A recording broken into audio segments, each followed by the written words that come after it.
Welcome to Anthologic, the TV anthology podcast. I am your host, Mark. Join me and my guests on phase 2 of this project, where we're on a journey to explore the good, the bad, and the odd of TV anthology shows, season by season. Shows with a strong element of horror, science fiction, and mystery suspense drama. Join us as we slip through the cracks of reality to approach the extremes of experience, where we can peruse the stories and art of a sinister fairground of strange and wonderful rides. There is no going back. Don't say you haven't been warned.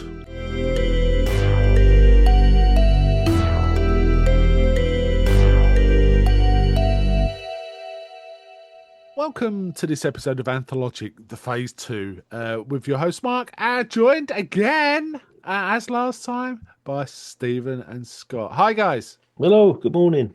Hello. Right, so last time we talked about Inside Number 9 series 1. But this time we're going back to the BBC. We're going to an anthology series from 1972, and as ever, when I do anthology stuff, sort of digging, I then find another anthology show I was unaware of. So I've and looking at the wiki, this mentions this was inspired by another BBC anthology series called Late Night Horror, and there is one surviving episode of that, so I can actually do that as a separate show. Cancelled apparently because of viewer complaints that it was too scary. How about that? Oh wow, that's something to behold, right? Late night horror. So yes, so actually inspired by that. But to me, this also feels in the same space really strongly of things like the BBC Ghost Stories, right? That was kind of a really similar vibe. Which was in the air at this time too. They were starting to be produced in 72. So this originally was aired over November and December of 1972. 7 episodes in all, 4 of which have been lost, which is a shame. So we'll only be talking about 3 of the 7. But I did have a quick read about some of the others, and they have I don't know if you guys notice. There's a strong political. Sorry, go on. Sorry, I found some things out. There's a bit of a link between them, isn't there, mate? I think sort of. I think thematically, perhaps, yes. But the ones that are missing, some of those have a strong kind of political, sociological bent, as do a couple of these episodes we're going to be talking about. And I will actually reference one when we talk about a woman subbing, because I think there's a really interesting through line. And one we'll not be able to see, but one we can discuss, I think, a little. Okay. Just as a general overview, did you enjoy these 3, or was there one or two of them were standouts? So how did you feel about it, Stephen? Of the 3, I think the first one was the one that captured me most, and we'll come into that later on because of the background of what comes for it.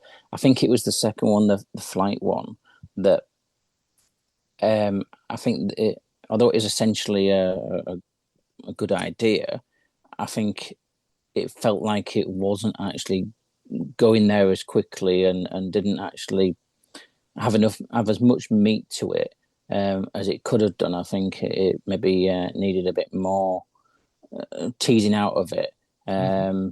That's not to say I didn't have some enjoyment watching it. It's just I think the other 2 were stronger. There was more to them than there was the flight one, which I felt was a bit less dimensions to it, unfortunately. But overall, it left me wishing there still were the other episodes to watch. Scott, what was your thoughts? I'm going to echo that. The first one starts off exceptionally strong. There's some real Christmas ghost story vibes of that one. It fits perfectly within the Christmas ghost stories that started a year or two before. The second one, I was very, very disappointed, and I went into the third one thinking, "Oh, I hope it picks up." And luckily, the third one, although not as good as the first, really was quite exceptional. It was very good. It was that the third one had Tales of the Unexpected sort of vibes to it. Yeah. The second one, I don't know. It didn't get me from the start. I couldn't work out where it was going. I think the ending was tacked on a little bit at the end. I'm not saying it was a complete mess, but when you've got two as strong as, what we see bookending that one, it's quite disappointing. Yeah, I have to say I agree with you guys. The middle one, return flight is the weakest of the three. But when we talk about the specific episode, we Mm, can talk more about why we think it didn't quite work, and perhaps talk about the bits that did work as well. Right? yeah. Okay. Another thing I wanted to say is all the women are really skinny in this.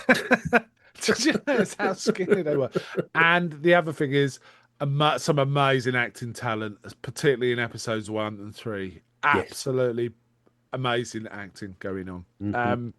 Right, so let's get into episode by episode. I will also just mention one other thing: the famous Stone Tape Nigel Neal's piece that was aired on 1972, Christmas Hmm. 1972, I believe, was originally intended to be part of this, but it got expanded into its own thing and Yeah. then therefore not associated with it. So that's a strong pedigree going on there, right? Of what other elements could have been part of this season. It is such a shame that 4 have been lost. I will also recommend there's a BFI set which only contains these 3 episodes that has a small booklet that's a big recommend to me. Hmm. From me, I got it and I'm glad I've got it. The little booklet, it's not very big, but it's kind of interesting as well, and you get a bit more background of what's going on. Okay, let's talk about as a series. All 3 begin the same way. A very spooky. It's almost like a negative of a woods, but instead Mm. of black and white, it's black and red, and a howling noise and footsteps noise.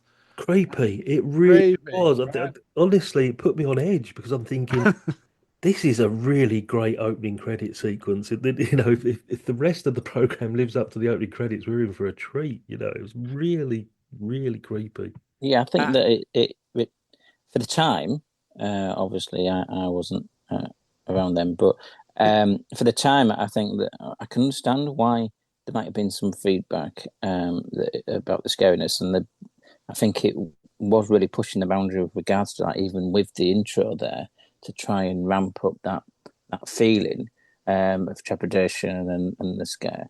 It may look a bit shonky to our modern eyes, but I think at the time it absolutely would have hit home with people and put them on edge, like Scott says, right from the beginning Mm. before it even started up.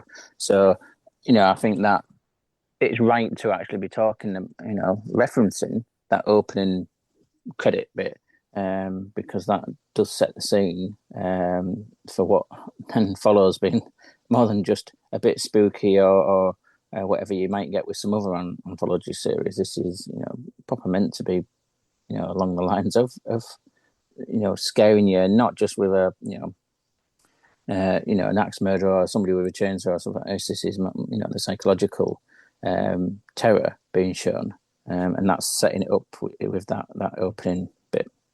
yeah, I mean it's the woods, right? It's the woods and the footsteps, and then it's just a crash silence into the credit "Dead of Night," right?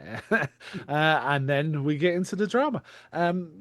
Yeah, it's a very effective opening. Very simple, straight, but totally works as it should. I think. Mhm. Interestingly, this first one aired on the 5th of November, Bonfire Night, Guy Fawkes Night, which is kind of interesting considering it's got a historical element as the story develops. Yeah. I think we're gonna have to announce we're gonna spoil this.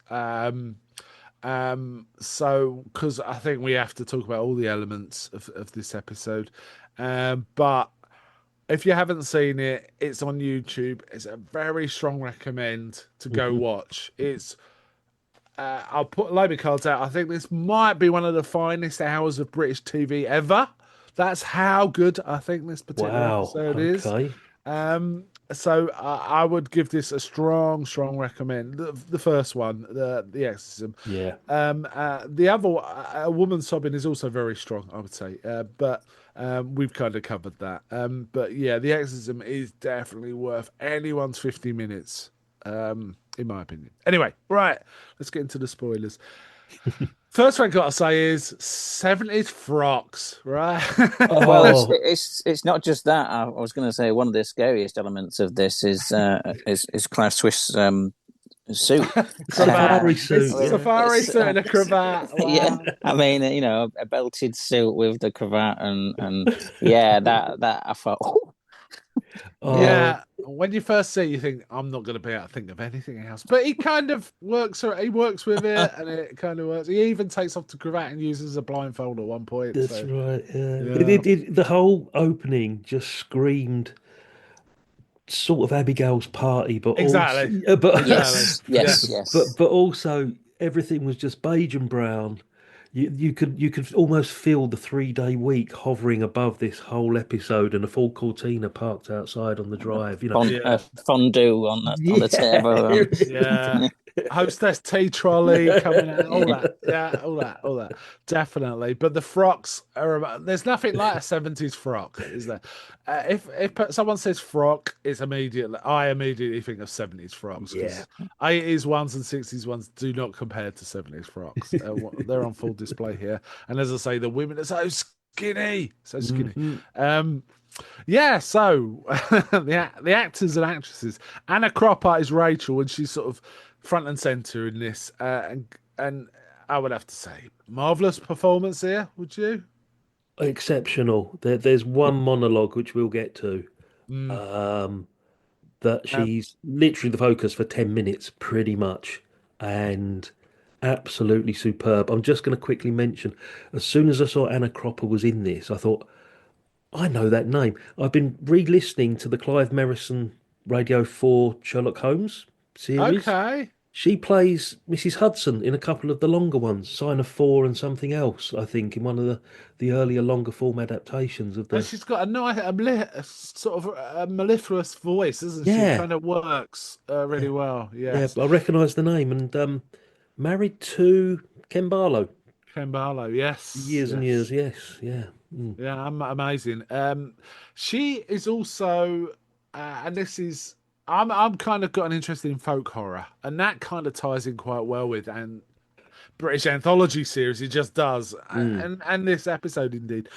She's actually the lead in a piece called Robin Redbreast, which was a Yes. play for today from 1970. That basically is the Wicker Man before the Wicker Man was made, right? In Isn't terms there of another themes. connection? Who's the writer or the director of Robin Redbreast? Because I think he's linked to one of Oh these yes, three, yeah, I isn't think you're he? right, but I can't remember off the top Yeah, of my yeah. head. I'll look it up in a I second. mean, I'm sure there's. it's the BBC in show, but Mm, talent is undoubted. So that's what yeah, she's very good in that too.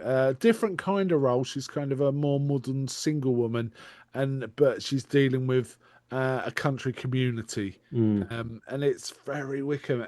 It's really worth a watch, and I believe it's on YouTube. If it's not, it's on Amazon. Um, for £1 to buy, I think something like that from yeah. Prime. So it's really worth it. That's another great watch too. So yeah, okay. And the other actress in this is Sylvia Kay, who I know most from Just Good Friends, right? She's the Yeah, mother of Jan Francis in Just Good Friends. And she's the lead in Waking Fright, the Australian movie as well, which is 1972 as well, I believe. Yeah, well, she's in it. The leads. I mean, she's barely in Female it if I lead, remember. the Yeah, female, yeah, the yeah. female lead. Because it's all a very manly Yeah, kind of film, isn't it? one of the That one. very few women in that film. Yes, yes. Yeah, and the other actors don't know so well, apart from Clive Swift, of course. Most famous as the long-suffering Mr. Bouquet from the Indeed. sitcom Keeping Up Appearances. Poor man. Um, and yeah, so we get these interesting chatter at the beginning. They're certainly coming across as socialists, right? but possibly in name only because they say things like, Campaign socialist, yeah, because yeah, yeah, the like, father being disappointed and the discussions about the house ownership and other things like this. The father, how he would um, term him as a socialist, and if that's the case, then he's not a socialist. Ooh, it's a bit. yeah. Um, And there is a statement, something like, it's all right to be a socialist, but you can still get rich or something like that, right? Yeah, because he works in advertising, his father considers his employment his blood money. So yeah, okay. But they kind of are a bit dismissive of what the people are, the countryside generally, and say, oh, we wouldn't need our modern comforts. Why give it all up? And there's all that kind of chatter going on. So it's kind of setting up. They found this place. They got it for a song. And they talk about it was actually dilapidated, and they took 6 months to try and establish no one actually owned it. So all they do is buy the land and then do the house up, right? So and they're talking about how much it cost and all this sort of stuff. But they had some pictures of before and after, which we don't actually see until near the end, yeah. Yeah. and those pictures have been affected somewhat. This is effectively a ghost story of sorts. The Exorcism's a misleading name, isn't it? Oh, I think Really, so. completely. Yeah, yeah. though you can kind of see why the exorcism mean the removal of something unclean or something that's a distortion, right? So it kind of is, but the possession perhaps might But have been a better name or something like that. then again, Mm, are they the yes. the influence, the evil Yes, influence that is being exercised from the Yeah. property, rather than it being the previous owners that are being yeah, exercised? So Mm, maybe that's the twist on it, that it's these who could be mistaken with their level of indulgence and behaviours, could be mistaken for the enemy that was the time of what's recounted from the past, which I don't know about yourselves, but I immediately got what the reference was when it started referring to the events of the past, just because of my own historical interest in yeah.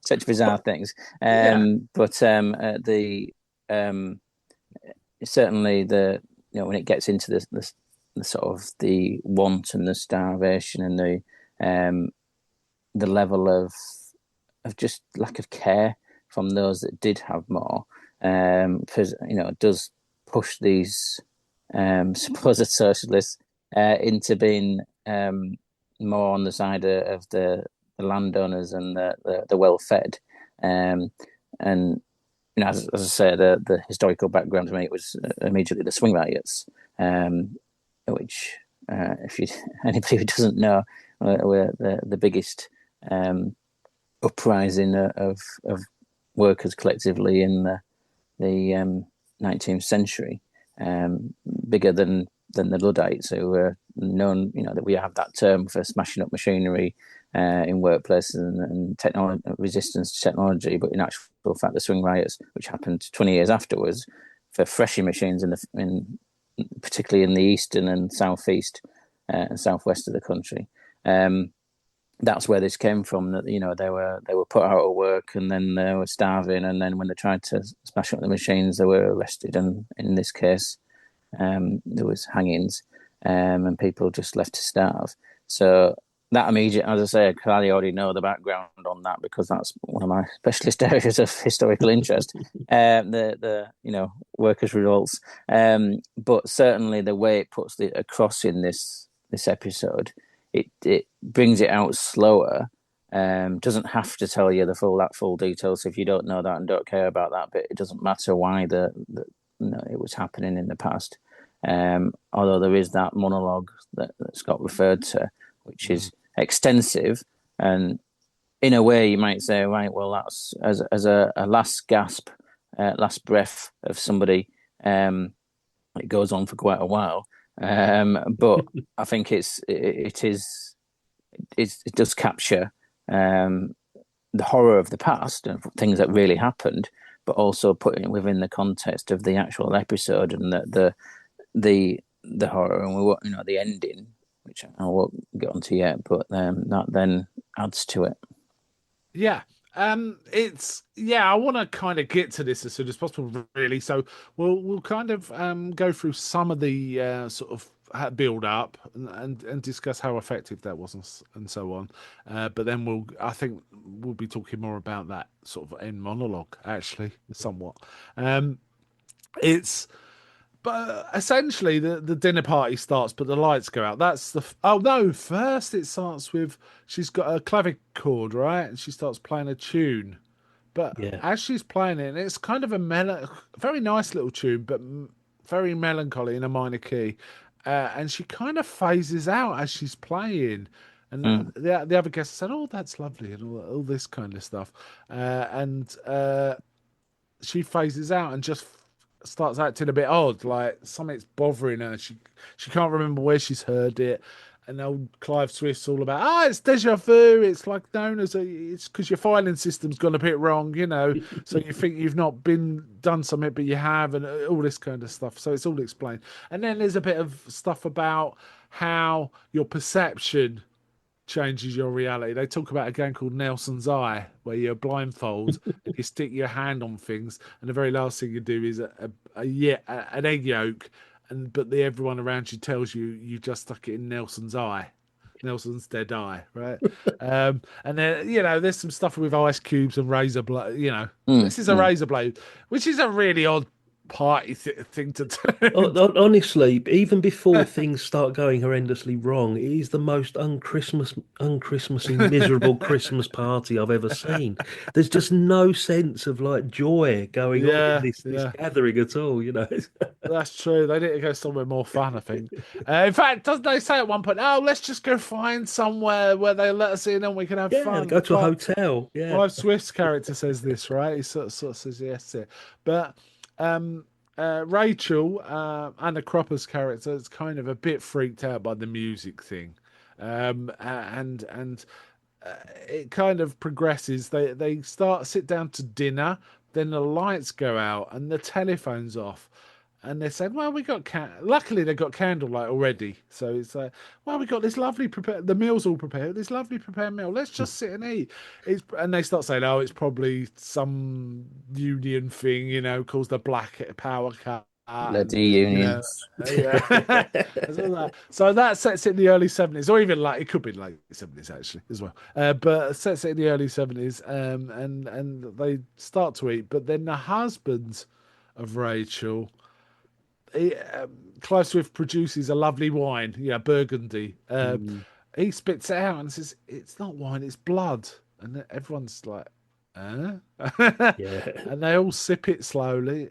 "It's Burgundy." And he goes, "I don't doubt you, but to me, it's blood. It tastes of blood." Um, which all the other three try it and they can't find anything wrong. And then when they start eating, and I was a bit confused by this because they said, "Is it curried?"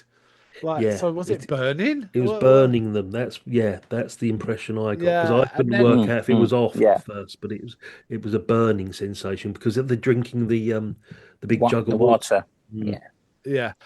yeah, yeah, they're all gasping at the water, right? But Rachel doesn't quite understand. But then I can't remember why. For some reason, she goes upstairs and sees what she thinks is it's a skeleton of a dead child, right? We see it as part of the audience. She mm. sees it, but when everyone she rushes down. They go back up. They go and have a look. They can't see anything. They said, "We can't see it," but they all realise something odd's happening. Yeah, they do actually say, they're not saying that she didn't see it. There's Yeah, that yeah, and comment that then gets made that actually stops it from being the usual trope of trying to explain it away as being that she didn't actually say anything and she imagined it or whatever. yeah, This is more the realms of, yeah, we believe you saw it, we just didn't see it. So, but there is something spooky going on, and you need to tell yeah. us more, sort of thing. So you're right there. Yeah. Yeah, it's quite well scripted that way, isn't it? It's not like your Mm. usual. You expect this beat now when someone sees something that no one, everyone will say, "Well, yeah." you're imagining things. They didn't say that. That was quite nice. It was the curried meat. Yeah, but then they all recover fairly quickly, and so they're like, "What's going on?" And then Sylvia Kay's character looks out the window and says, "Should it be this dark in the country? I can't even see the lights from the house." They look outside, and it is black. It's well, what we don't see as the audience so much. It's other than through the windows.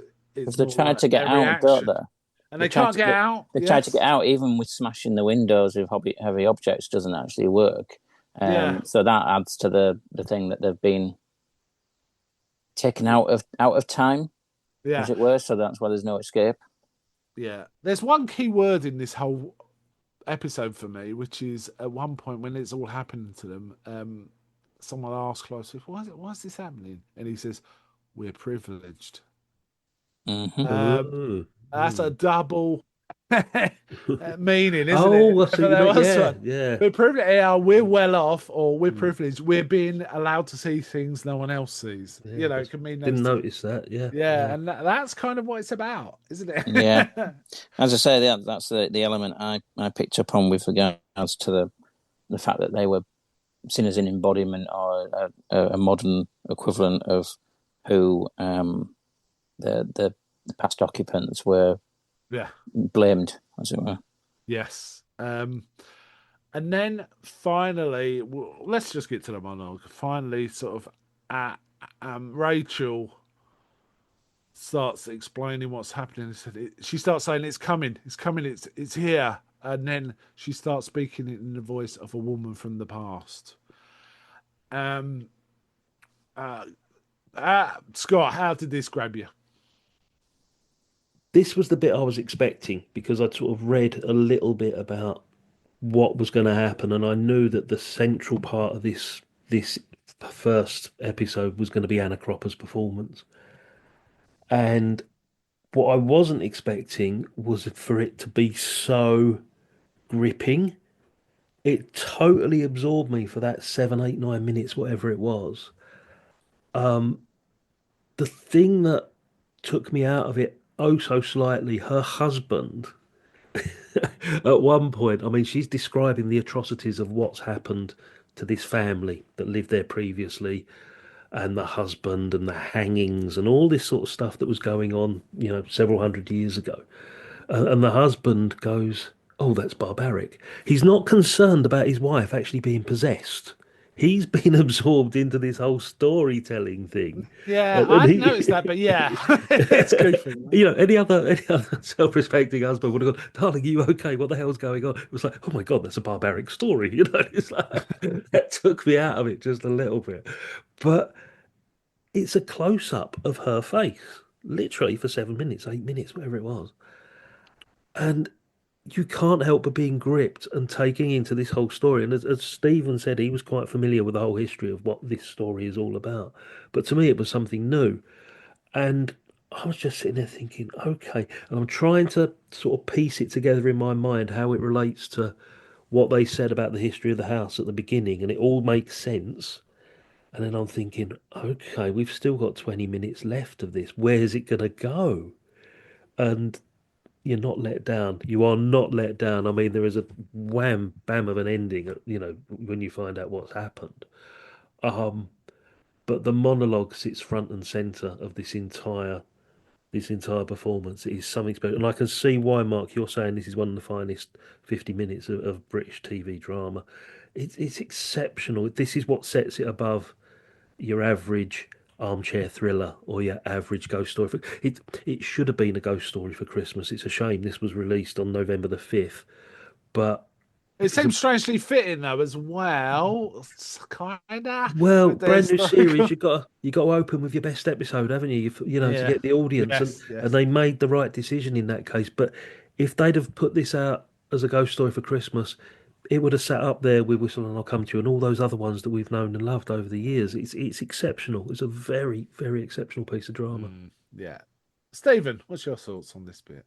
Yeah, absolutely. The monologue, although, as I say, the slight feeling of the fact that of somebody's dying breath been so long, it otherwise, it's captivating. The horror, which is, as I say, based upon reality, of what happened in the 1830s. You know, 150 years previous to when it's set, really, is uh, very emotive and does actually grip and bring about. No wonder the characters actually in it are captivated as well with it. Um, it's difficult to, to then predict that they would they still have an extra bit on top of this, um, that would, I suppose, horrify or shock, beyond just what's been described to you. Because as we all know, a lot of the time, what you don't see, and what you have in your mind is worse than whatever you might see.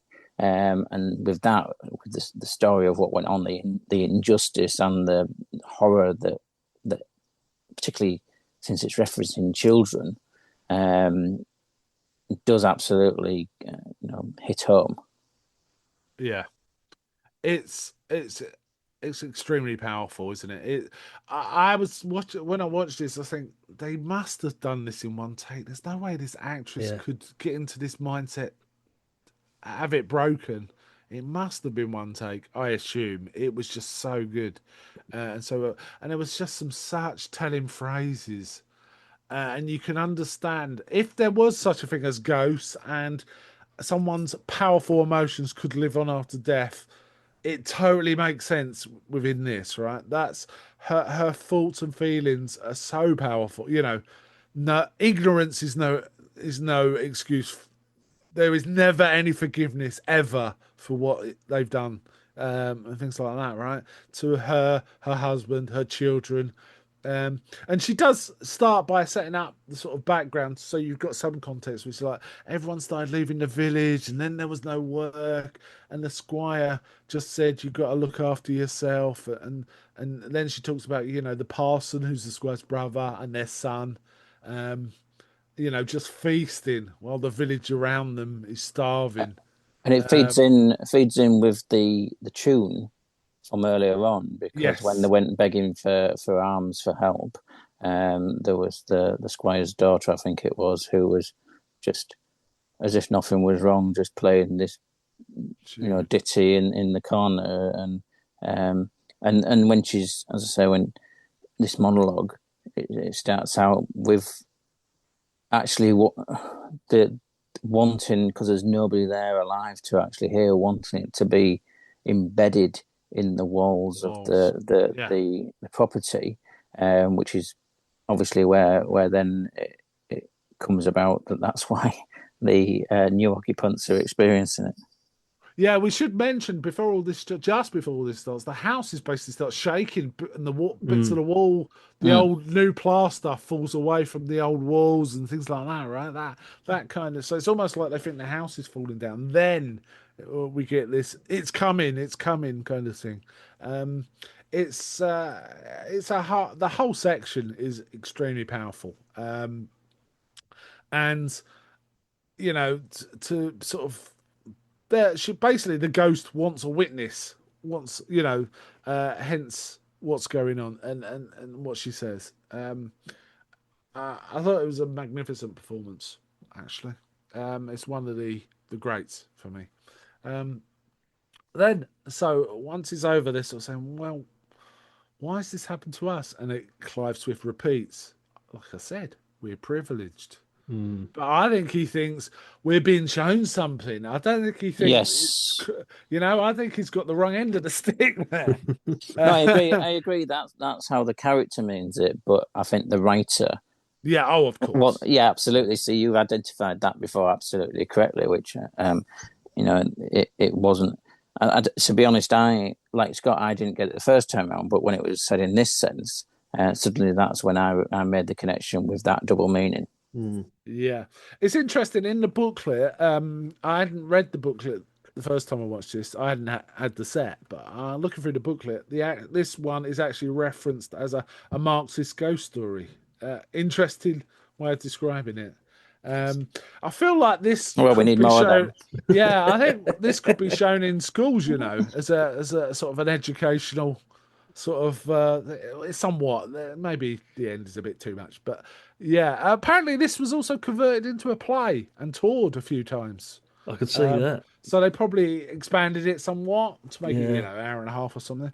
And it was a touring play.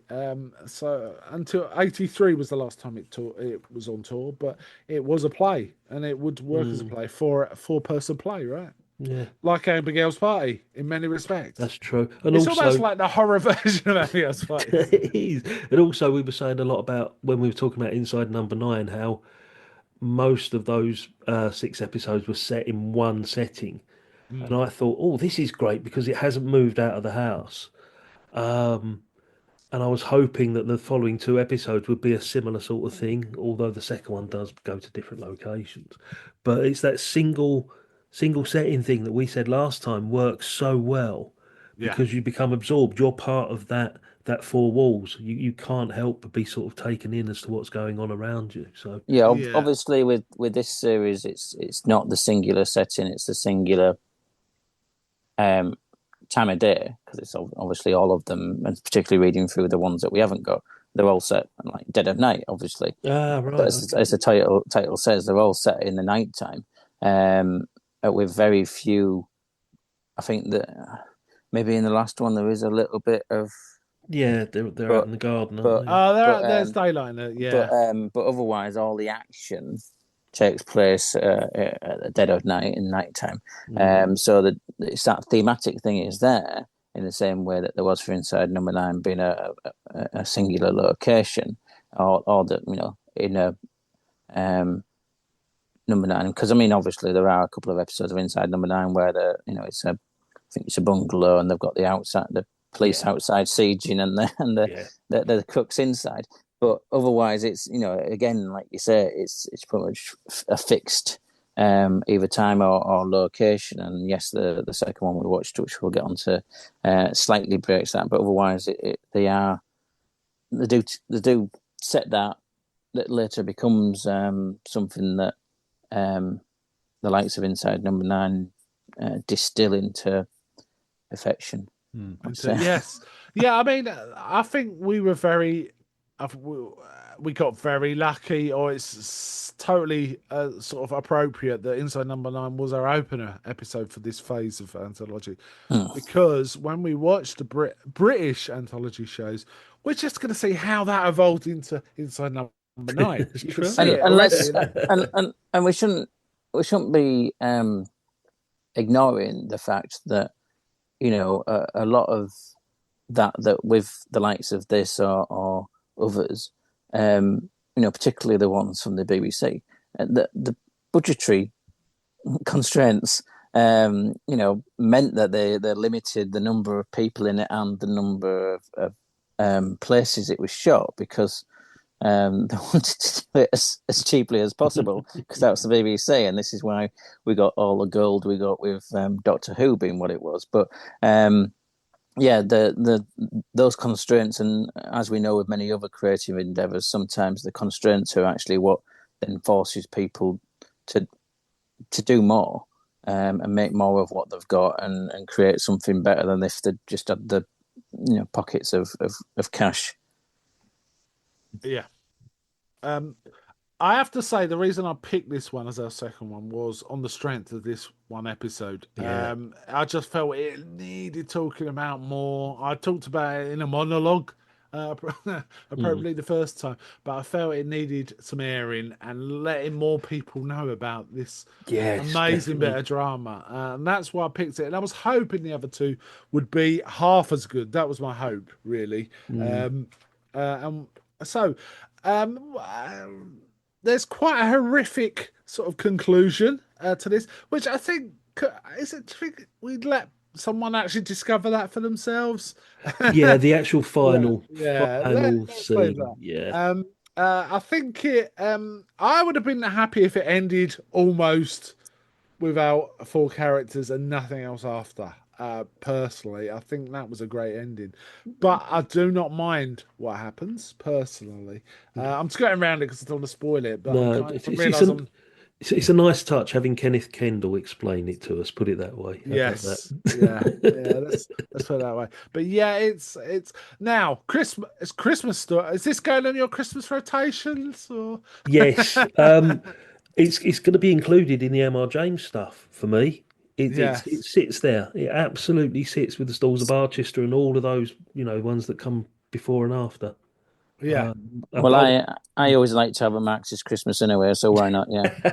Marxist Christmas ghost story, right? Yeah, this is about. Well, no, some of the others are a bit Marxist, aren't they? Well, a, in the nature of that kind of thing. So, but yeah, this one Mm, is front and center that and amazing, written by Don Taylor and directed by Don Taylor. After we haven't really talked about direction, I think there's some really nice touches in yeah, this, given its videotape and its you know relatively low budget. I think there's some really really nice touches. Some of his when it focuses on certain things really works for me. And there's some properly horrific stuff near the end as well. It yes, has to be said. definitely, yeah, Okay, let's move on.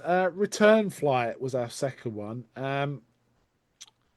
As you guys already said, you felt this was the weakest of three. I have to agree. yeah, Um, I've got two reasons I thought it was particularly weak. Too long. I yeah. think the story could have been told in half the time. And the other one is it didn't feel fair.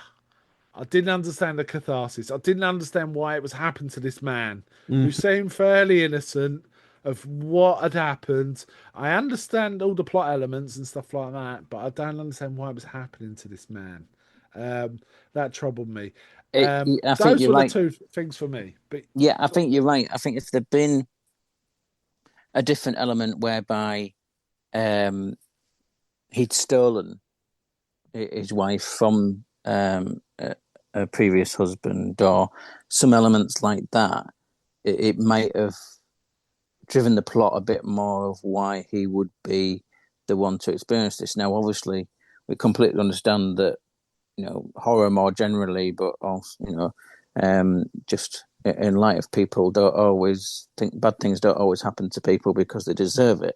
But um, in this context, I think you're absolutely right that the plot needed more in it. Otherwise, it should have been shortened. Some of the elements that were around, I think there was a room for embellishment. Um, I mean, it just felt, as we said, it's the weaker one out of the three, and we don't know what the others were like that were missing. But there's it just feels like it didn't achieve its potential. Um, and that's adds to the disappointment of the fact this was the one that I did actually look at the clock Yeah, same while here. watching, Mm. which I didn't with the others. I did after the monologue in the first one. I did look at my watch and go, "Wow, that was tremendous in the length of as we've said." But this one, I did feel it it could have been shorter, or there should have been more to it. yeah, it was just a bit of a mess, really. It felt like it needed a bit more polish, and some of the elements needed rearranging. I kind of got it. It was just too long, and there Oh, was too many yeah. scenes of talking the technicals, right? I don't think it even would have worked as a 30-minute episode because there just Not as wasn't. it is, no, no. No, I sort of drifted off. I may even have nodded off at one point because I was on such a high from the first one. I was expecting a great deal from this one, and it's plodding along. It's plodding along. I think, and I've got no interest in Peter Barkworth as Captain Rolfe at all. I've got no sympathy for him. I've got nothing to latch onto in this episode, Yeah, and I couldn't see the point of it. It really I just couldn't work out what the message was, and I think even Mark. I think Mark said about the too much of the technical elements in there.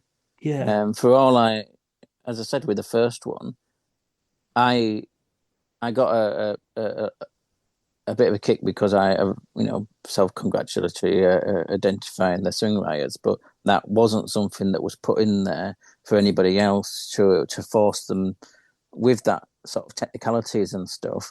It it wasn't relevant. Whereas this, as Mark said, brings a lot of the technicals in it, which, yes, some of which might have been necessary because of the nature of the plot, but I think there was too much of it for people that are not in that aviation world, Yeah. and therefore it detracted from the actual plot because they were talking a different language basically for most of us, I feel. And to be perfectly honest, I think what you've just said, if you take out um, the technical chatter, it might not have even been able to be extended out to being half an hour. No. Yeah, I So that's where the letdown was. Unfortunately, I don't think it lacked in it being a nub of a good idea behind it. I think just the execution didn't really achieve that. Yeah, when I was watching this, I was thinking there's a number of ways this could be fixed, right? Firstly, I felt the writer got too carried away with whatever research he did to give it authenticity around investigating flight near accidents in flights, Mm, right? There was way too much of that. yeah. Who cares, right? Didn't need to know it. Yeah. And also the whole vibe, which took ages to drag out, basically this man knowing his wife always yearned after her first husband who had died, and his feelings of, I don't know, either anger about it or inadequacy about it, or whatever, of course would be the reason this was happening, perhaps. But it just was too subtle, too late in the episode. It was like, okay, I see. Yeah, okay. But yeah, so no, there were some nice touches. I think, and that's about it for me. It was just the writer got too enamored with the technicals. It's a shame. And It's a shame because added too much. Robert Holmes wrote a couple of amazing Doctor Who scripts. He wrote the Aztecs, which is one of the best early Hartnells. He's Oh, it's a responsible great for one. that. Yeah, Yes. that's one of his. He wrote Marco Polo, which unfortunately is another one that doesn't survive But anymore. even But from the audio, that's a great episode. yeah, and it's a shame. Perhaps he Storytelling. can't do short form. Perhaps he's better at doing episodic sort of 6-part, 7-part dramas, maybe. Maybe it almost felt like this. I don't know. There was some reworking that needed to doing to actually make it a cathartic viewing rather than. So Yeah. this poor bloke suffers a bit, seeing things, you know, and it's because his wife's dead husband is why, and all this. Oh, so you get the feeling it was a marriage of him loving her, and I think that's a character actually says that he loved her way more than she loved him, kind Yeah. of thing. But there's really some interesting stuff in that idea. Just it wasn't developed at all well. Yeah, That was yeah. the problem. Mm. I also see Holmes wrote some Blake Seven. I'm a big fan of Blake Oh, Seven. there you go. Okay. And also was I believe it was the showrunner in like one of the great eras of Doctor Who. Like he was overseeing it during Genesis of the Daleks, and Sontaran experiment, all those he Tom. he came up with the Suntarans. He came up with Yeah, the Autos. He wrote Spearhead from Space, one of yeah. the great Pertwee. There you go. So the man can write, he just can't Yeah, to do it for this particular it episode, was. It unfortunately. needed maybe a script doctor to help him out. Yeah. Really, it could have been way better. But even if it had been better, I think it would have still been the weaker of the three. It's just the through lines on the other two are much stronger, in my opinion. So yeah, all right, we'll leave this. Any final thoughts on this one, Steve? No, everything you've said is right. I think Scott maybe has identified what the issue is, that um, you know what his specialist area is with regards to the length. Maybe this wasn't the best example of what talents he had, and get him too bogged down in technical detail, and you're not feeling. You've said not feeling like there's why this was happening. We got in the first one very much why it was happening, and the third one we'll get onto that. There's this one did feel like just why at the end, unfortunately. So it missed opportunity. Yeah, Put it that way. Yeah. I'd planned to watch all three on the same night, and I got to the end of this one, and I thought, I'm going to take a break, and I ended up watching the next one the following evening, and I'm glad I did. I'm glad I took the break after this I one. have to admit, I did it in a wrong order. In that I knew how good the first one was, and I Mm. wanted to savor it properly. Oh, So I yeah, actually watched Return Flight first, yeah, then was like, oh god, I hope the next one's better. I'm gonna have to apologize. But then Anna Massey, great performance, absolutely. and an episode that grew in strength. In my opinion, it felt weak at the beginning and just got stronger and stronger. And then I came to the exorcism. So I think that's a great way to watch it. Actually, Mm. I probably will never watch Return Flight again, but I will. No, I No, no. watched all three in order, and like you're just saying there, I think I will possibly return to the other two, but Return Flight, I don't feel there's anything to be gained from watching it again. I think the others potentially there's bits that might improve even for much all that the um, positives that we've extolled for the virtues of the first one. Um, I think there might even be some elements where watching it again might even improve upon it. Whereas this one, I don't feel there's anything to be gained from watching it again, unfortunately. Yeah. Okay, let's move on to number three. Aired on the 17th of December, 1972, the last of the 7 episodes. So Mhm. we basically, all we've got is episode 1, episode 2, and episode 7. Um, so front and center here is Anna Massey as a woman on the edge of madness or something.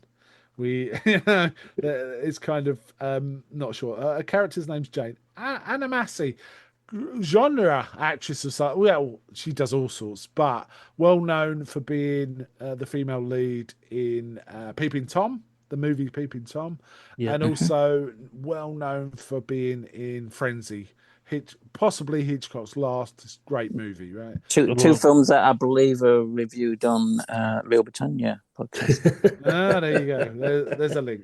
Wasn't I've Clive heard of Swift in that. Frenzy as well? Yeah, He was, He wasn't was. he? Oh, I've Yeah, forgotten that. I forgot yeah, that. yeah. Yeah.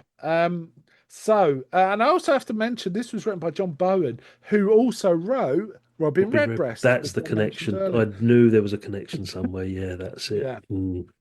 So this is one of those. I quite like this sort of subgenre, which is woman on the edge of madness or something Or else. something else. Yeah, Repulsion has that kind of stuff, right? yeah. Is going on.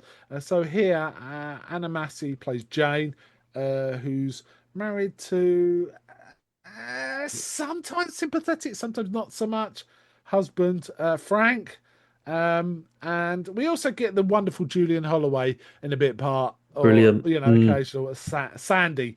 What a name for Julian Holloway! Perfect, right? And we get there's some odd characters in this. There's some feisty gas fitters.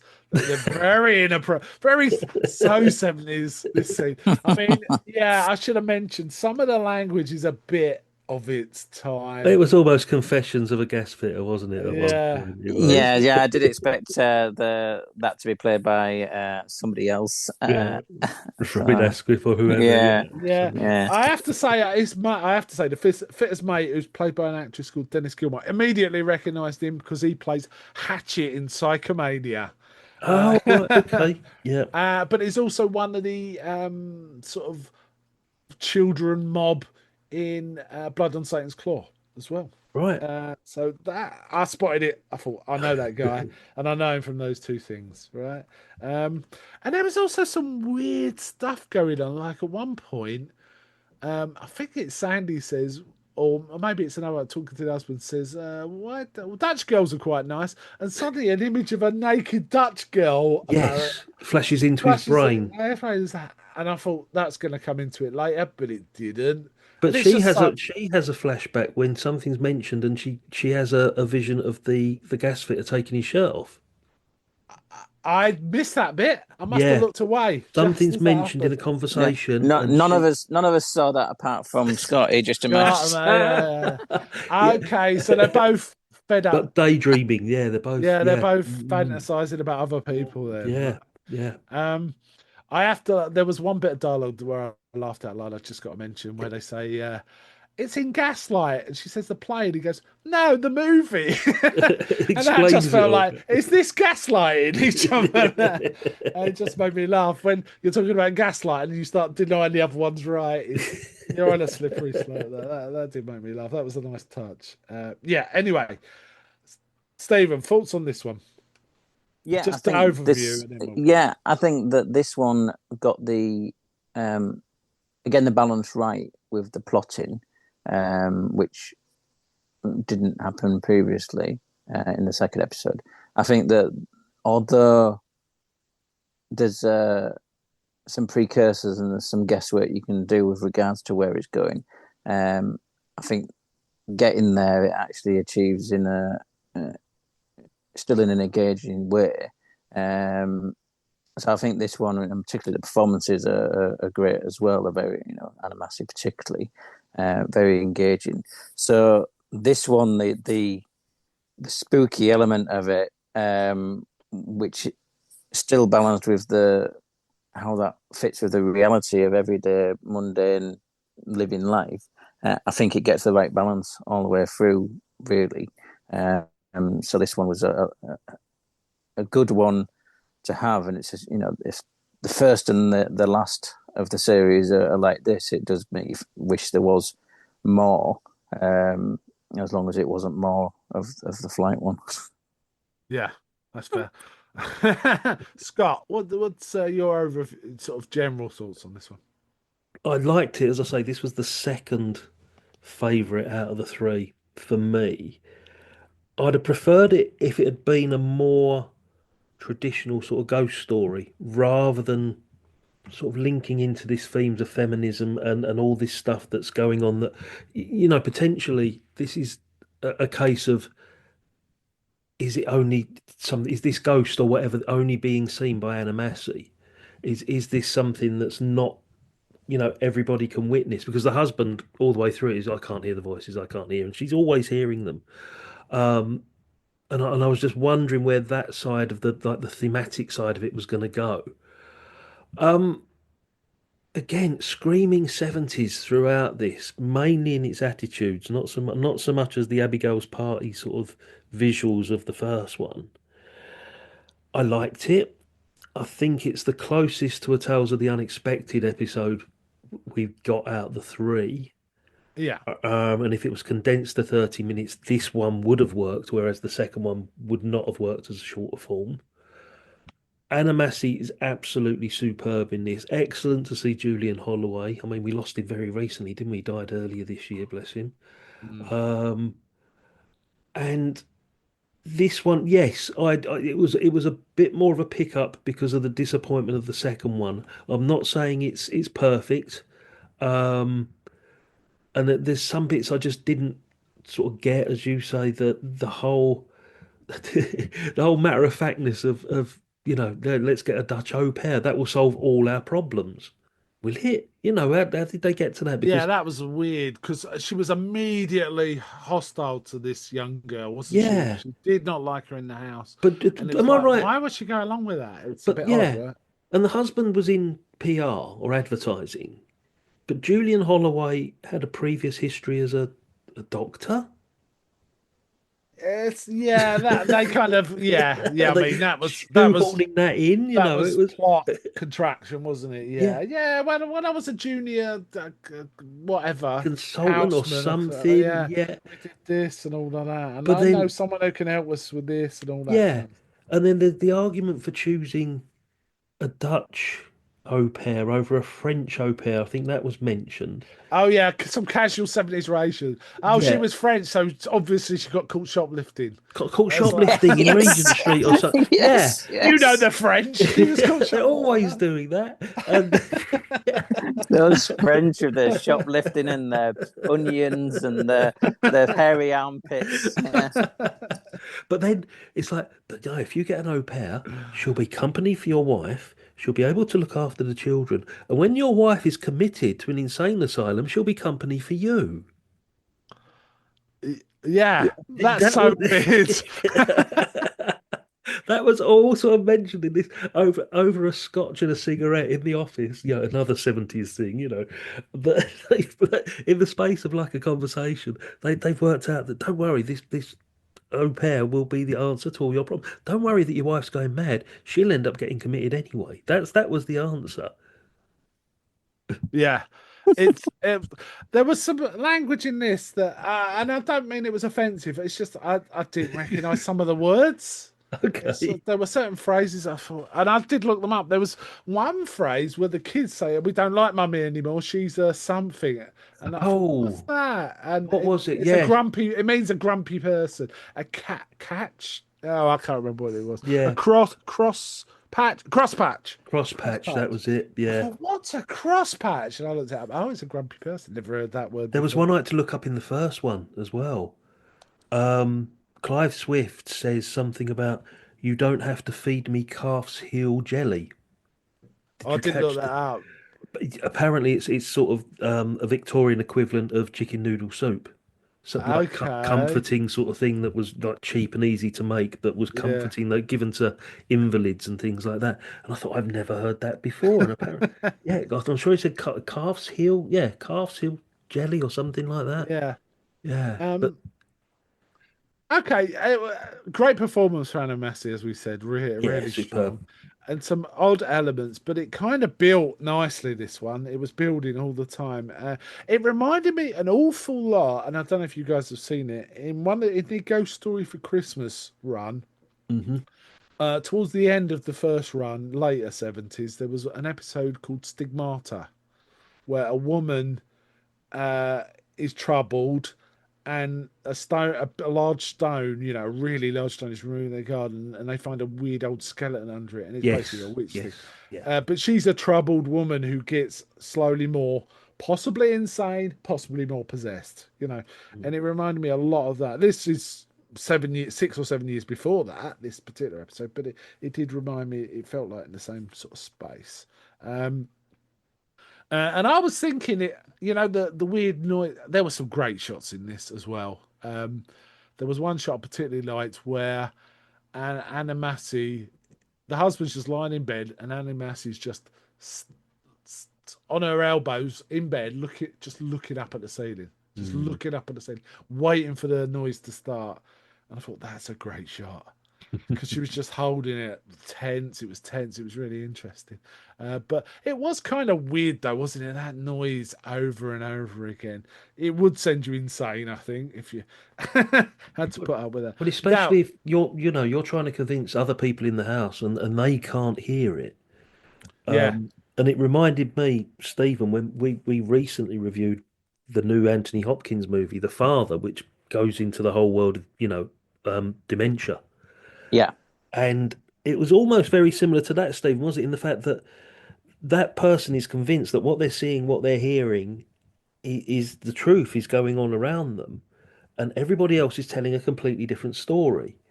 yeah, And it was very similar vibes to that sort of situation. it mm, is absolutely. There's that mm, echo of it, um, and that split between not necessarily reality and imagination, but what one person's reality versus another person's Perceived to reality be real, is yeah. is is what is a key part of it. yeah. Mm. Um, it's one of those things. I think it's one of those stories. I think you only completely makes sense in the very last moments of the last scene. Because it's like I was watching it thinking, is this a spirit? Is it madness? There was one bit where you hear a distinct voice, uh, which said, "Ah, it must be a ghost then," but I'm still not. I'm not sure. It's an interesting one. It's kind of. I feel like the very final scene does set up as a ghost The story, right? final scene does make it exactly like a Tales of the Unexpected. It just gives you Yes. that ending that you'd love to get from a classic episode from that series. Yeah. Um, and that's what sets it apart from the second one as well, because that just the whole ending. Well, all of the second one was really disappointing, as we've said. And this one, brought it back up for me from the disappointment of the second one and the ending in particular. I'm thinking, yeah, I've walked away from that thinking, do you know what? 2 out of 3 ain't bad. That's. I'd love to have seen the other four, but Yeah. the three we watched, we had two exceptional episodes.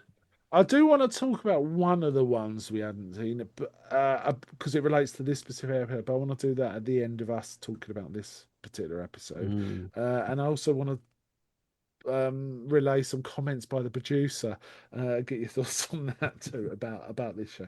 Um, but yeah, it develops like. But there's quite a lot of you know, it's all about. A lot of it is about women are being treated as somehow wrong by men. You know, they're given pills and told to take more pills if something's wrong with them. Yeah, there's an It, answer for uh, everything. The husband says they didn't build haunted houses in 1910 or something, doesn't he? He's got an answer for everything where she's yeah, yeah. trying to explain it. He said, Instead no, of trying no, to be empathetic, it's like, yeah, well, take some more pills. you got another And 24 grains of that tablet you can take. yeah, Yeah. and she throws that back at him. She says, "Just that's the answer. Is it take more pills?" He goes, well, Mm, I was there when the doctor told you could take more. yeah.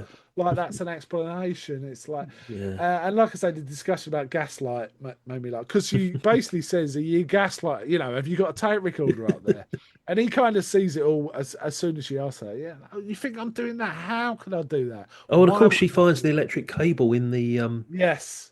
in the fireplace as well, and it turns out to be the TV aerial or something, doesn't Yeah, it? an old TV aerial. Yeah. And they even put the au pair in the room she's hearing the noise from, but she's still hearing it. In the end, she's like, she wants to try and sort it out herself. And she goes and asks for a sort of a vicar to exorcise the house.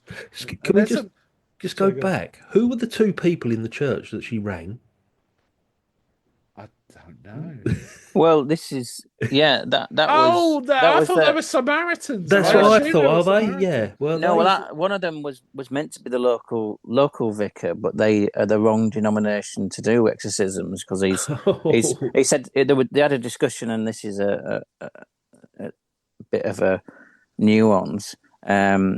That even within like the Church of England, there's high church and low church, right.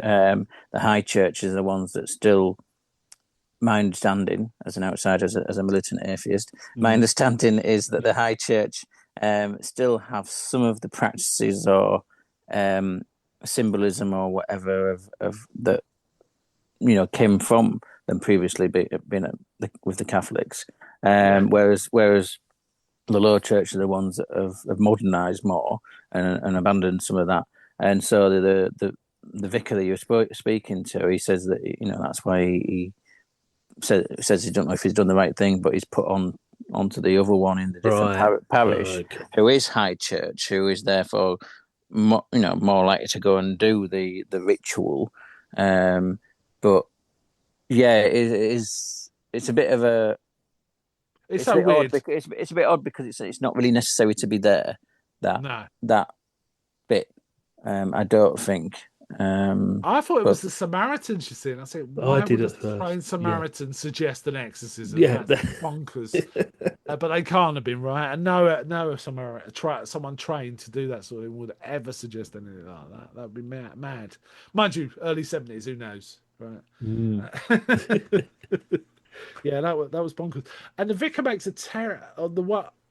he makes a terrible joke about being high church versus like, and I didn't even understand the joke, but nor did Anna Mass's character, so that's fine.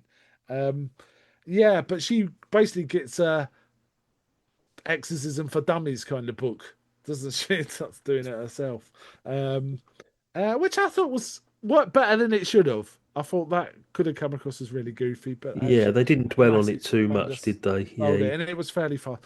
And Yeah. then we do see a shot, and I can't remember where in the episode of a woman coming out the window, and her lying face down, Yeah. and I immediately thought that's Anna Massey. it isn't Mm. isn't Mm. that when she is in the garden She's in the during the garden. day Yes. when she's so that actually provides the reason why they need to have that outdoor scene as opposed to it all being contained within the house. Um, Mm. but yes, that And foreshadowing, yeah. yeah, and there's kind of some spooky areas like when she goes in that room, the door shuts and the window opens, right? Yes, you see the latch open, and also the kids are playing football with the au pair and the father out in the garden, and she Yeah. makes a big thing about the au pair leaving the window open as well. Oh yeah, makes a fuss. Yeah. Yeah, and after the exorcism, she hears a distinct voice saying, "Where did you?" Something like, "Where did you get the holy water, dear?" Yes. Something like Yeah. that, right? Which for me meant, oh, it is a ghost story. Mm. But then she's the only one that heard it, so I don't know. It did tie in a lot to me. Gaslighting was a good reference, really. I think, you know, they mention it explicitly in the script, but he's not gaslighting her. She's almost gaslighting, being gaslit by society. Is the kind of vibe, isn't it? I don't. Would you say that's fair? I don't know, really. It's yeah. th- I'm trying to work out how this sort of affects her because there's one line in it. I mean, the kids are quite annoying. I'll give Yeah, them they that. are. But Yeah. she says something like, "I've decided I don't like them much nowadays." She says, and Mm. it is just this so matter of fact comment. Um, and she talks about her husband when there was the last time they made love, and he knows the exact time and when and the circumstances behind it. And she says, "Exactly. That's exactly my point. That you came home specially to make love." And all of this is very, very And he, bizarre. That yeah, and, and she says, "Why did you do?" You even took the morning off. He goes, "Yeah, well, you were getting a bit edgy." yeah, that So, was it. I needed to, yeah. wow. Yeah. It's a really interesting. It's quite complex. This one, I think. I think it probably bears rewatching, perhaps more than the others, because of There's a few there's layers a to lot this of new. one. Yeah, there's a few Mm, layers to this one. Is she basically becoming paranoid? Is that what's going on? And that's then stoking into madness, which is these. I can hear this, and she even volunteers for ECT, doesn't she? that's right as well. Yeah, Volunteers for yeah. ECT, which was, a fairly intrusive thing. But they said, "Oh no, you won't feel a thing. We put a local in, it'll be fine." And it kind of ties a bit to your Alzheimer's comments, right? Mm, ECT cuts out short-term memory, quite a bit of short-term memory. there you Yeah. go. Mm. So yeah, um, don't they actually say in the script? Actually, do they talk about that? That it's a bit like out, or am I dreaming? I can't Did I mention? remember. I I'm can't remember. gaslighting myself. Uh, um, I did want to mention there's one episode that's lost that does tie into this, and I'm going to read from the book, right? The Mm. booklet. Right, hold on. Now I probably won't be able to find it. Here we go. Here we go. Bedtime is the episode I want to talk about. Bedtime concerns a young woman who feels trapped in her new marriage and becomes so enamored with an antique brass bed she begins to spend whole days sleeping. Eventually, she finds eternal rest while still clinging to the bedstead. Oh The my script life. describes how the bars on the bed frame the character of Lorna appear to the character of Lorna, so she appears to be imprisoned. It's a clear metaphor for the expectations placed on women in marriage, and as such, it seems to be closely related to a woman sobbing. Sounds interesting, right? Yeah. All the episodes that are missing, I looked at sort of synopsis and things of what people had written at the time because there's not a great deal out there because the internet wasn't about, people weren't discussing. You might have got the odd TV review in one Sunday paper or something, but that would have been it, and there's not a great deal out there. And I think the quality continues throughout the missing episodes, even as you mentioned earlier, Mark, about the stars that they've got appearing in these episodes. Michael Gough appears in one. Yeah, it's such a um, shame, isn't it? and the writers, Alan Garner writes one of the episodes. He wrote The Owl Service and other things like that. Oh wow. Yeah. Um, the quality is there in this, and it's the prime sort of time for all of this happening. Wicker Man is the following year. We've got the Ghost Stories starting the year before, the Stone Tape this year. Um, all of that gothic horror literally is just sort of germinating, sort of from the couple of years before, and we're hitting peak gothic horror interest, which would have captured the imaginations of Steve Pemberton and Reece Shearsmith, like we said last week. Yeah. And it must have been a great time, and it is so shameful that half of this stuff we can't actually see anymore, and I would love to have seen the rest of this series. Yeah, I I mean, think there's that always possibilities it might turn up because Mm, of overseas distribution stuff. It's yeah, possible. Sorry, Mhm. Stephen, go Yeah, I ahead. agree with what you said there, but just going to say that I think the the overview that we're reading from the lost episodes. Now, granted, it's like two sentences or whatever, and yeah. so you don't get a full view of it. But going by a two-sentence synopsis for each of the episodes, the lost episodes, the two-sentence synopsis sounds better than the two-sentence synopsis for the flight one. Um, so it's unfortunate that we may have actually got the two best episodes in this, but we may have also got the worst one out of the seven. And we'll until those lost episodes hopefully turn up, we won't know. But absolutely, this informs future uh, anthology shows. Yeah, yeah. Let me. No, we'll finish talking about this episode, and I want to talk about some things the Mm. producer said that I think is kind of interesting. Um, so in the end, we get this twist at the end. It appears, and again, the episode's quite complex, and it deserves a rewatch to think about what its main theme is, perhaps, or it's going to. It appears to be a story about the misery of being in a trapped marriage is propagating to each one that occupies the house, right? Would you say, is that a bit too on the nose? It kind of feels like that's, we're talking the misery of women is being passed on generationally and precipitating in this sobbing noise heard upstairs. Because apparently the final scene is supposed to be set in 2002, so 30 years later. You Just so can you see the change of wallpaper. You know that obviously somebody else know. has moved in. It's still 70s wallpaper. It's definitely a Yeah, change of it's 70s wallpaper. wallpaper. Um, Yeah, but the setup for that is exactly the same as the setup at the very beginning of the episode. It's the indeed. husband, go back to sleep, take another tablet. It's all there. The same elements are all the way through that last scene. Yeah, Um, yeah, and again, because this is what I said about it being a perfect sort of Tales of the Unexpected type ending, is the house haunted? Is it the people that are haunted? Is it just a female perspective? Is it? I don't know. There's a thousand questions on this one, and I like the fact that I don't know the answers to them. yeah. I was also wondering if the performance of the husband, if it had been done slightly differently, it would have been better or worse. Because it's a very sort of vague, not vague, very soft performance. Let's put it that way. He could have played it a bit more like being forceful and sort of saying, don't be. Or it could have Yeah, been more sympathetic, but it was kind of non-committal. As a husband, he felt kind of non-committal to what was going on. I Oh, think let's get an au pair, and I don't know if that was good or bad for the episode. Again, a rewatch might clarify, but yeah, it was. I thought it was a slightly unusual performance.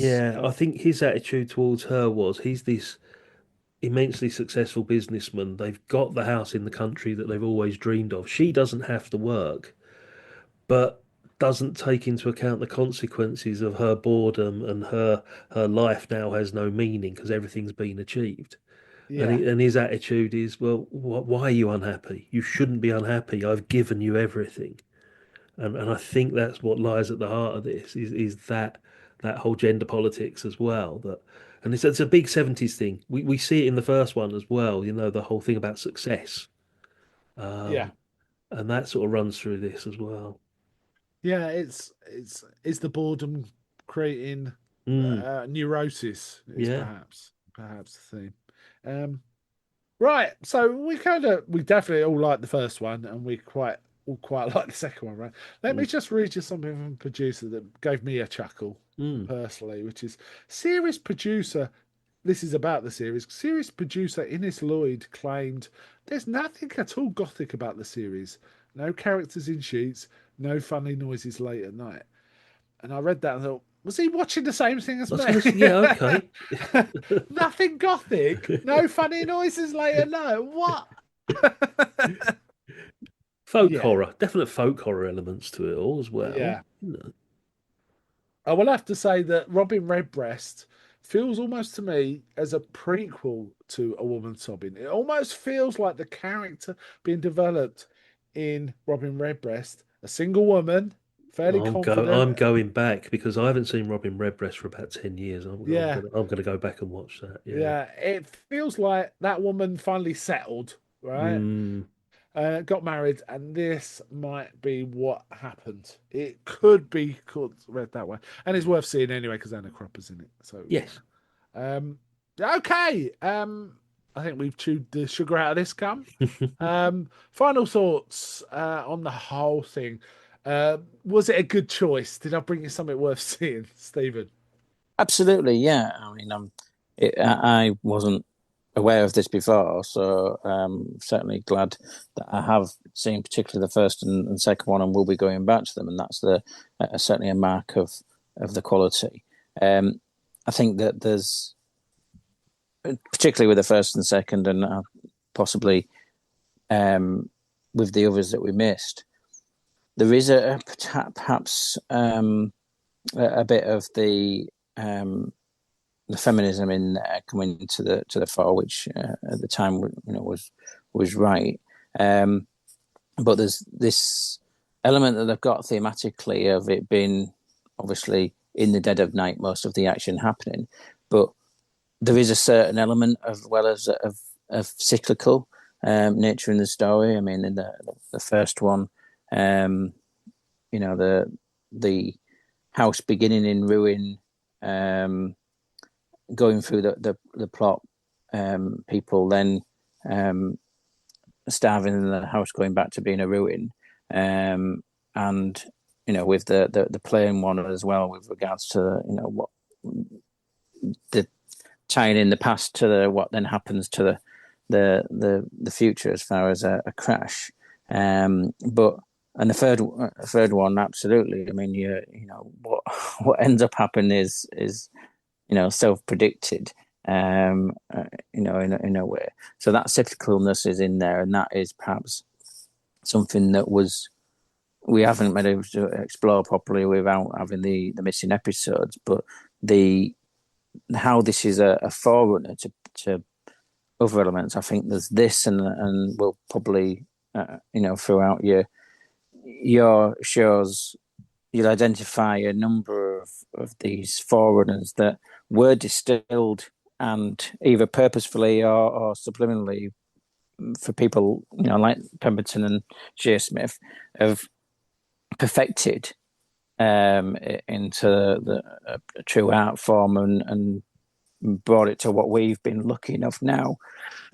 We've been lucky enough now to have the past elements, and then we've the culmination of me being a big fan of Inside Number Nine. I think probably one of the most perfect examples of where it's bringing all the previous groundwork that's done, all the good ideas of whether it's cyclical or single setting or the twists, and obviously they do a double twist in Inside Number Nine, but with this, it's still got the elements there that this is particularly first and final episode proper quality with regards to the acting and the plotting still has an impact.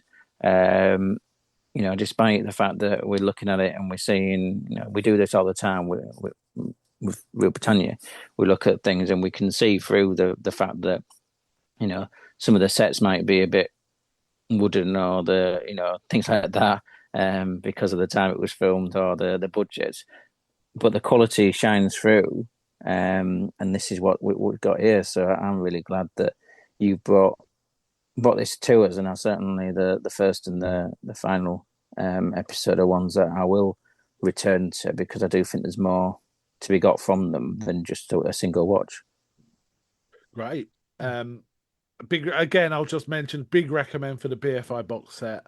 I know it's only 3 episodes, but it's worth it. The booklet is quite good too. Scott, thoughts? Yeah, I mean, obviously, not having the other 4 episodes is really frustrating because We're going to be constantly saying, "What if? What were the others like?" But it gives us a sort of precious glimpse as to what might have been. And if those other four were available, I think people would be talking about this series a lot more than they do. I think it would have been like that is a nice 7 episode season that's part of television history. Um, it appeared at a time. Can you imagine? You know, when it was all Bruce Forsyth on a Saturday night and cosy sort of dramas. BBC Two were daring to be a bit different. This was on a Sunday night. I'm assuming it must have been post Watershed. It must have been after 9 o'clock. Oh yeah, for some of the elements, It had to definitely. have been, yeah. Um, so it would have been quite edgy. It would have been your Monday morning water cooler moment, wouldn't it? Did you catch Dead of Night last night? You know, because there wouldn't have been anything else on apart from Panorama or something on the other side. You know, Stars on Sunday, whatever it may have been. Um, I'm definitely going to include the first one. Not every Christmas, but it's going to be part of my cycle of the ghost stories for Christmas. That sits perfectly within that framework. Um, I need to go back to the third one just to try and answer some of the questions that I've got about it. I think it's even more of a better episode than I remember it being. I just need to watch that one again. I've got no intention of watching the second one again, unfortunately, which is a shame because if there were 3 cracking episodes, this would have been just elevated it even more. But yeah, as you say, Mark, it's worth getting the box set. I'm assuming because it's a lovely little snapshot of what's to come as well. Because Beasts hasn't been released yet. You know, there's all these other anthology series that will be coming along. Parts of Armchair Thriller, or even some of the Play for Today's. You know, that had quite a darker element. Um, are all linked to this. It all goes back to this and sort of like the previous year or so, where things were building up into this folk horror, this gothic horror, this tales of the unexpected style drama. And it's all here. This is where it all began. Yeah, yeah. Just to whet your appetite for the BFI set, it contains gallery of stills from the missing episodes, and it contains the scripts of the missing Oh, episodes, okay. as well as the notebook. So, if you want to explore the other four, that is possible by Hmm. just reading through the scripts. So yeah. Right. Yeah, the reason I bought this to you really was the strength of the exorcism. Yeah. I was hoping the other two will be half as good. I think I certainly got more than half as good with A Woman Sobbing, and I got less than half as good with Return Flight. However, I think that the woman sobbing compensated for the flight one. I think Yeah. that if I'd been given the option of only watching the first one and not seeing the last two, or watching only watching all three, certainly the flight one is is worth it for the compensation you get from the woman sobbing. Yes. Yeah, and it is a nice compliment for Christmas. Exorcism is something for Christmas. I have to say, Anna Cropper's performance, the monologue, the close-up face, reminded me of some really fine face acting monologues we've had in the past. And no, this isn't a monologue because it's a silent film. There was a film about Joan of Arc. I think it was the Trial of Joan of Arc from 1927. I know the one you mean. Yeah. Anna Falconetti, I think, was the Yeah. actress. Prolonged close-ups of her face, and that was silent, and it was still extremely powerful. This was very, very powerful too. Hmm. Hannah Cropper gave an amazing performance, and I can't recommend her highly enough. In also Robin Redbreast, and as I Yeah. say, in a weird triangular way, you could watch Robin Redbreast and almost imagine the character for Robin Redbreast becoming um, Anna Massey's character in A Woman Sobbing. I'm going to watch it tonight So because you've intrigued me now. I've got to go mm, back to Robin Redbreast. I'm going to have a little look at it this evening. I couldn't. It blew my mind when I watched it because it's Yeah. so. This is the Wicker Man, but it was made Hmm. 2 years before the Wicker Man, Yeah. kind of thing in some of its themes and stuff. Yeah. Um, it is a shame we lost 4 of the episodes. A little. I'll leave you a little anecdote here. Apparently, the head of Ealing, Sir Michael Balcon, wrote a letter, stern letter to Radio Times after the broadcast of the first episode because of the use of the title "Dead of Night." reflecting. Get over it, Balcom. Yeah. There's some very interesting anthology shows from the early 70s, it has to be said. Circling, and this one I mentioned right at the beginning of the show, Late Night Horror, which was cancelled apparently because viewers were complaining it was too scary. It's Yeah. really intrigued me. Unfortunately, only one episode out of 6 survives. But I will be getting to that really shortly. And as I say, I'm glad we picked this, and it was really, I think, so fortunate we picked Inside Number 9 because any British anthology stuff we watch, kind of, you can see it's a parent or a grandparent of Inside Number 9 in some way or other. And in fact, I reckon, Stephen, bits of this you were thinking, oh, that reminds me of so and so from episode so and so of Inside Number. I reckon there was a bit of that going on. Would I be right? Oh yeah, absolutely. And it's not necessarily, strictly speaking, an immediate go-to of a particular episode of Inside Number 9. Although, as we subsequently go through that, I think we probably will be saying, "Oh, right, there's a parallel or an echo of it." But overall, yeah, absolutely. There's a way in which you can absolutely see the the piece of string between two push pins, where this is one of the ones that does definitely feed in to Inside Number 9 and into particular episodes, because obviously their episode bounce around with regards to the comedy, the horror, how it's like thriller, etc. So this does actually play into those, and I think when we get to particular episodes of Inside Number 9, should we go through them like we said we might do, I think that's when we'll be perhaps referencing back to this to say, there's something we can identify as being the link or an echo. Yeah. There was one other thing I wanted to mention, which was the theme of the exorcism about historical injustices. It made me think, and no, there's not a direct link. It made me think of there was another one famously lost, but I think it was recreated as a radio play recently, or a read through perhaps by Mark Gatiss. It was Nigel Mills' The Road, where people was sort of from an older time was sort of seeing things they shouldn't, and it kind of made me think it was like almost like the converse of what we're seeing in the exorcism. It just made me think of that. If you don't know anything about that, this will might be meaningless what I've just said, but go look up Nigel Neal's The Road and you'll kind of get a feel for it. It's a bit of a trope, isn't it? Houses being built on Indian burial grounds or something like that. And Yeah, and indeed the stone tape exactly yes, there plugs you into go. that kind There of you thing. go. And I think there's a few episodes of Beasts, Nigel Neal's Beasts, which we may come to at some point. Yeah, Also kind of plug into that vibe. So I think there's one called The Baby in particular. yeah. But yeah.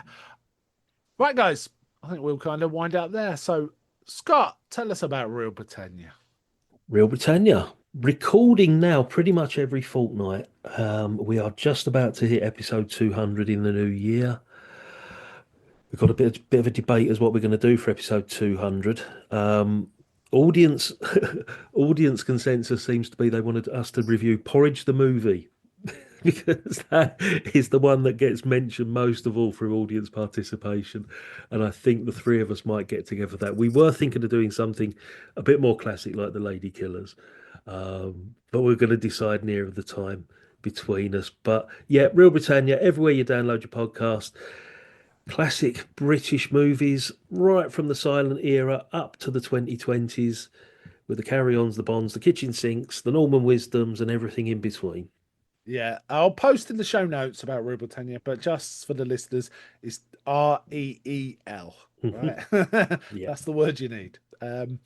Okay, thanks, guys. I'll give you a chance to say your goodbyes. Thanks a lot. See you soon, mate. Ta-da. Yeah, thanks for introducing us to these episodes. So thank you, Mark. It's my pleasure. I'm glad you enjoyed it. And bye from me. But before I go, may I ask, is anybody out there?